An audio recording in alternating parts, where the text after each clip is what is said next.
એક વાત કરું કે આ આપણા મુખ્યમંત્રી થયા ને અમે કમિટી ભેળા હતા, મારે ગાંઠ લોબી વધતી હતી પણ મિત્ર હતો એટલે મદદ કરી. છેલ્લે મારે ગાંઠો કહીને 3 કરોડ રૂપિયા વધી હતી, એને વિનંતી કરી સાહેબ કીધું આટલું મારું કરી આવો. બીજી વખત જો એટલે ફેર હાથ રોડાલે બીજી 12 કરોડની ગ્રાન્ટ આવી. એટલે કોટલાથી અતુલપુરાથી ઝાડાથી પહેણા રોડ મળતો એનું તમારે કોન્ટ્રાક્ટ કરાવીએ. કોન્ટ્રાક્ટ નામ હું તમને કહું કે પ્રકાશભાઈ ચૌધરી છે, દયાનંદનો છોકરો છે, તમારા ગામના ફોન જ છે. અને ભાઈ એની કોન્ટ્રાક્ટ કોટલાથી અતુલપુરાથી આગળથી મળતો રોડ પર કોન્ટ્રાક્ટ તમારું અલાઈ ગયું છે. જેવી લોકસભાની ચૂંટણી પૂછે એની તરત જ એનું કામ ચાલુ થઈ જાય છે. હું તમને આ ગેરીબેન નું કહેવાય નહીં, રોડ સારું નથી આવ્યો તો ખાલી તમને યાદ કરાવું. અમારી ફરજ બને છે કે પાર્ટીમાં બેઠા થાય એટલે કોઈ પણ પાર્ટીનો લડો આવે ને એની મદદ કરવા આવવું પડે. અત્યારે સમગ્ર બનાસકાંઠા જિલ્લાનો માહોલ એવો ફેલાણો છે કે આખા જિલ્લાની એક વાત મગજમાં પે આવી છે. કોઈ પણ ભોગે ગેરીબેનને આ વખતે લોકસભામાં દિલ્હી મેલમાં તો તમારે બધાને તમને વિનંતી મેં કરવા આવ્યા હતા કે ગામમાં હવન થતો હોય ને તો મેં હાડકું ના નાખો કોઈ દાડો, પણ 2 તળની જવના 2 થાળીમાં લઈ અને આહુતિ આવો ને તો એ પણ ભગવાન સ્વીકાર થાય ને એનો ફોન આપણને બધાને મળતો હોય. તો ગેનીબેનનો મહાવતારી આટલો મોટો માહોલ ઉભો હોય તમારે બધાને હવનમાં સારી 2 તળની જવની આહુતિ અને આ ગોમતી 100% મતદાન કરી અને ગેનીબેનને દિલ્હી મેળવાની તમારે મદદ કરવાની તમારી બધાની અમે તમને ભલામણ કરવા આવ્યા. ગેનીબેને 95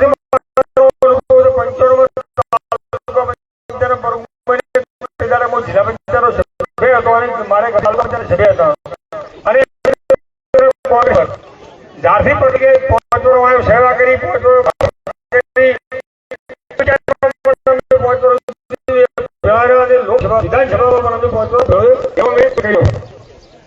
નાનામાં અહીં કોઈ પણ વાત હોય તો ગમે તારે ગમે ફોન ઉપાડવો, ગમે તારે એની ગાડી વાત સાંભળવી.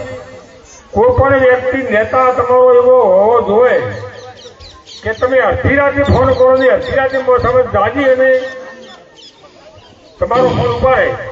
આ કોટરાએ પાડીએ ગાડી નીકળે ને પણ હોની ઈશ્વર દાદીઓ પર તમે હાથ કરો ગાડી તમારી વાત હોય એવો નેતા ચૂંટણી મોકલો તો તમારી વાત સરકાર સુધી પહોંચાડે. ઘણી વખત ઘણા નેતા એવા હોય છે કે કાસ્તો ગાડી તો ઉભી ન રાખે તો કોઈ પણ કાશે ન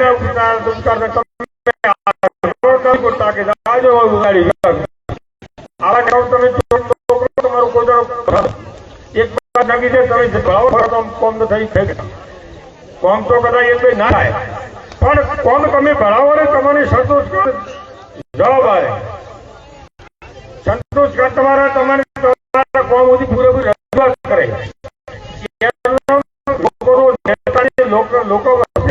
લોકો રહેવો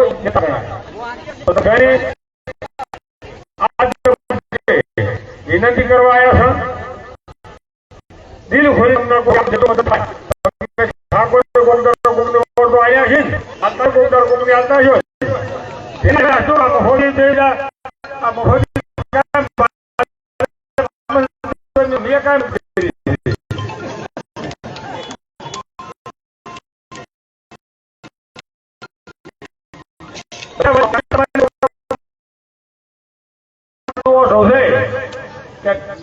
છે શરૂ થાય પાળ બંધાય. આવું જો તમે કરીને ચૂંટણી લડશો તો 100% ગેનીબેનનો હાથો પંજો દિલ્હી જવાનો છે. આ બેની બધી બેઠી છે એટલે તમે ગેનીબેન હાથો પંજો થઈ ગયા છે.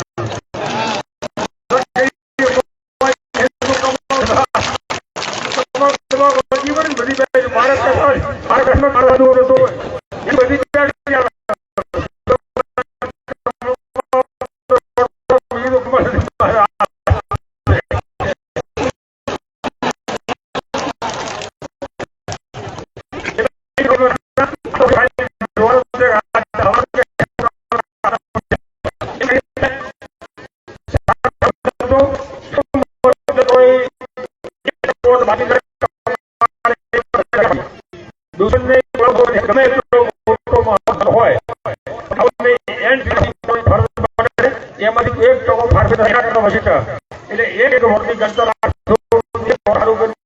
2 કિલોમીટર જાદુ અને તમામ મતદાન કરે આપણને કોંગ્રેસ મળતો મને લાગે ભગવાન તો બધા પણ એવું લાગે કે કોંગ્રેસ વોટ બાકી રહી જાય છે તો એને 1 કિલોમીટર ઘટકો ભરી અને મત કરાવવાનું પરિણામ છે એક વોટ ભેગો પરિણામ છે. તમે એવું ના માની લેતા અને 3 વર્ષ શાસન કરે છે એટલે બધા ટોટલ જેટલા એન કેન પ્રકારની બધી જ કોશિશો કરી છૂટશે એટલે ઊંઘમાં જોયા તો જાગતનો પાડો ગજનો પાડો અને જાગતની પાડી આવશે પગના રાજી અને 7 મતદાન છે અને 15 તારીખે ગેનીબેન ફાર્મ ભરે છે. આ ગામમાંથી બધો ગામ ટ્રેક્ટર લઈને ઉમટી પડો અને ત્યાંથી એમ લાગવું જોઈએ કે ગેનીબેન દિયોદર પહેલા દિયોદર વિધાનસભામાં હતા એટલે ગેનીબેન નો માહોલ એવો કે ટ્રેક્ટરમાંથી બાબરથી પડી અને હું તો એમ કહું છું કે જૂનું રહી ગયું છે અમારા વાહનોથી